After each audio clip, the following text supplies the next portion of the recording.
আজকের একটি গুরুত্বপূর্ণ বশীকরণ নিয়ে আমি উপস্থিত হয়েছি, যে কাউকে আপনি সাথে সাথে বশীভূত করতে পারবেন।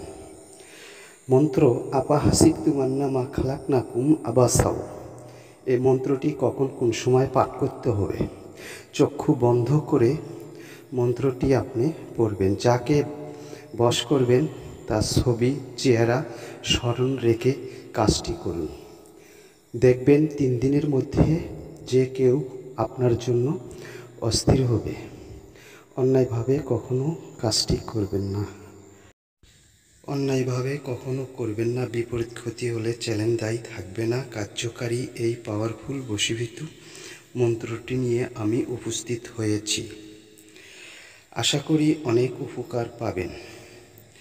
দোয়াটি আগে মুখস্থ করে আপনাকে নিতে হবে। নেওয়ার পরে কাজটি করবেন। ভুল হবে না, ভুল করলে হবে না। অনেক চ্যালেঞ্জ থেকে করেছেন, কোনো ফল পাচ্ছেন না। আমার এই ভিডিওর মাধ্যমে অনেক উপকার পাবেন ইনশাআল্লাহ। উপকার অবশ্যই পাবেন। সঠিকভাবে আপনারা কাজটি করুন, ইনশাআল্লাহ উপকার পাবেন।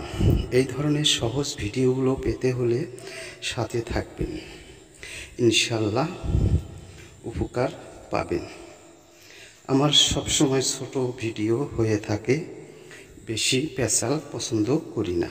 আজ এই পর্যন্তই। খুদা হাফেজ।